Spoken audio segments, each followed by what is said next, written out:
የማቴዎስ ወንጌል ምዕራፍ 26 ከቁጥር 20 እስከ 29። በመሸም ጊዜ ከ12 ደቀ መዛሙርት ጋር ለራት ተቀመጠ። ሲበሉም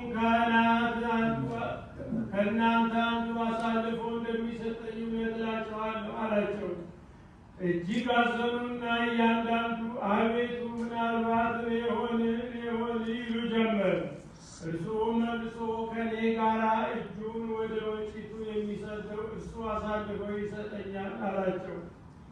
የሰው ልጅስ ስለ እርሱ እንደተጻፈ ይሞታል። ነገር ግን የሰው ልጅ የሚያስይዘው ለዚያ ሰው ወዮለት! ያ ሰው ባልተወለደ በተሻለው ነበር።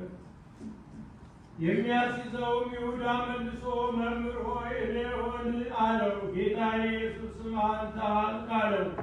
ሲበሉም ጌታ ኢየሱስ ኅብስቱን አንስቶ ባርኮ ቆርሶ ይህ ሥጋዬ ነው፣ እንኩ ብሉ ብሎ ለደቀ መዛሙርቱ ሰጣቸው። ጽዋውንም አንስቶ አክብሮ ሁላችሁም ከዚህ ጠጡ ብሎ ሰጣቸው። ኃጢአትን ለማስተስረይ ስለ ብዙዎች የሚፈሰው የአዲስ ሥርዓት ደሜ ይህ ነው።